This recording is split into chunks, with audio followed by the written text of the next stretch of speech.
जय श्री कृष्णा। राधे राधे प्यारे मित्रों, आइए एक बार फिर हम सब मिलकर श्रद्धा और प्रेम से भगवान श्री कृष्ण के चरणों में दिल से प्रार्थना करें। हे कृष्ण गोपाल, जो भी भक्त आज की कथा को पूरी निष्ठा से अंत तक सुनेगा, उसकी सभी सच्ची मनोकामनाएं पूरी करना और उसके जीवन से हर दुख हर कष्ट सदा के लिए दूर कर देना। और जो भी भक्त इस वीडियो को दिल से लाइक करें और चैनल को सब्सक्राइब करें, उनके जीवन में ऐसी अखंड खुशियां बरसाना जो कभी समाप्त न हो। तो चलिए मित्रों, बिना समय गंवाए श्रीमद् भगवद गीता की अमृतमयी कथा का श्रवण आरंभ करते हैं। मित्रों, भगवद गीता में भगवान पर कृष्ण कहते हैं, असली सहारा तुम्हारे भीतर ही है। तुम्हारा विवेक, तुम्हारी आत्मा, वही तुम्हारा मार्गदर्शक है। जब तुम खुद को सुनना सीख जाते हो तो जीवन की गूंज साफ साफ सुनाई देती है। खुद को खुश रखना मतलब यह नहीं कि हर समस्या से भाग जाना, बल्कि यह सीख लेना कि समस्या चाहे कितनी भी बड़ी क्यों ना हो, मन को बिखरने नहीं देना, मुस्कान बनाए रखना, आत्मबल बनाए रखना और विश्वास बनाए रखना, यही असली विजय है। और जब व्यक्ति ऐसा कर लेता है तो दुनिया भी उसकी शक्ति को पहचान लेती है। याद रखो, जो व्यक्ति हर हाल में संतुलित रहता है वही दूसरों को भी शक्ति देता है। अगर तुम खुद भीतर से मजबूत हो तो तुम्हारी उपस्थिति ही दूसरों के लिए आश्रय बन जाएगी। यह वही स्थिति है जिसे कृष्ण स्थित प्रज्ञा कहते हैं, यानी ऐसा इंसान जिसे न दुख हिला सके न सुख बहका सके। कृष्ण का संदेश यह है कि जीवन की सबसे बड़ी शक्ति आत्मनिर्भरता है। अगर तुम्हारी मुस्कान किसी और के व्यवहार पर टिकी है तो तुम हमेशा कमजोर रहोगे, पर जब तुम्हारी मुस्कान तुम्हारे अपने निर्णय से जन्म लेती है तब कोई भी उसे छीन नहीं सकता।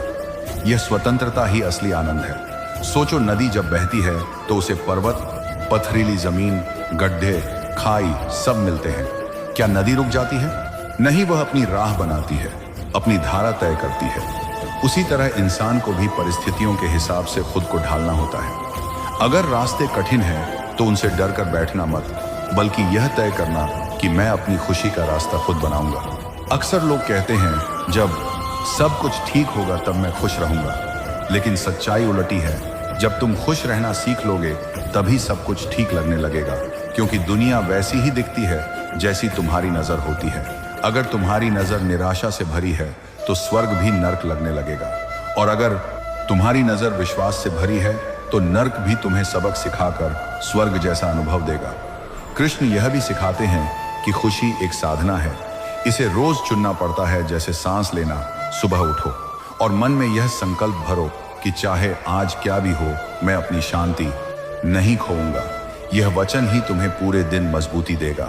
और अगर दिन में कहीं हार भी मानने का मन हो तो बस अपने अंदर कृष्ण की आवाजें सुनो, डर मत, मैं तेरे साथ हूं।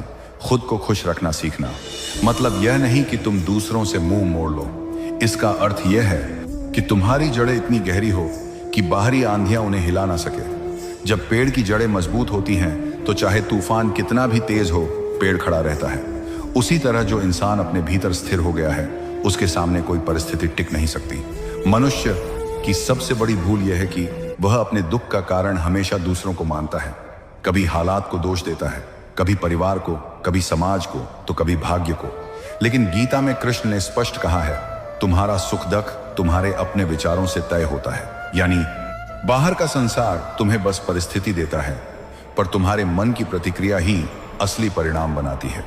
अगर तुम अपने मन को साध लोगे तो दुख का असर भी खत्म हो जाएगा।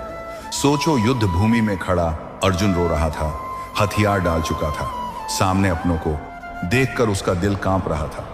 लेकिन कृष्ण ने उसे यही सिखाया कि जब तक तुम अपनी भावनाओं के गुलाम बने रहोगे, तुम कभी सही निर्णय नहीं ले पाओगे, और जब तुम अपने मन को नियंत्रित कर लोगे तभी जीवन का हर युद्ध जीत लोगे। यही संदेश हर इंसान के लिए है। खुद पर अधिकार पाओ, तभी खुशी तुम्हारे हाथों में होगी। खुद को खुश रखना एक साधारण आदत नहीं, यह आत्मा की गहराई से जुड़ा निर्णय है। जब इंसान यह ठान लेता है कि मैं अपनी ऊर्जा नकारात्मकता में बर्बाद नहीं करूंगा, तो उसकी आभा ही बदल जाती है। लोग उसके पास बैठकर शांति कर देंगे, अनुभव करने लगते हैं। उसकी बातें दवा जैसी असर करती हैं। यही कारण है कि इतिहास में जिन लोगों ने आत्मबल को साध लिया, वही आज भी प्रेरणा के स्रोत बने हुए हैं। कभी गौर किया है, जब तुम्हारा मन हंसता है तो वही भोजन स्वादिष्ट लगता है जो कल फीका लग रहा था। वही घर आरामदायक लगता है जो कल बोझ जैसा लग रहा था। तो असली बदलाव बाहर नहीं, तुम्हारे भीतर होता है। इसीलिए कृष्ण बार बार कहते हैं, अपने मन को जीत लो। यही सबसे बड़ा विजय है। खुशी का अर्थ यह नहीं कि जीवन में दुख खत्म हो जाएगा। दुख तो आएगा ही, पर फर्क यह पड़ेगा कि तुम उसे कैसे देखते हो। अगर तुम उसे एक बोझ मानोगे तो वह तुम्हें तोड़ देगा,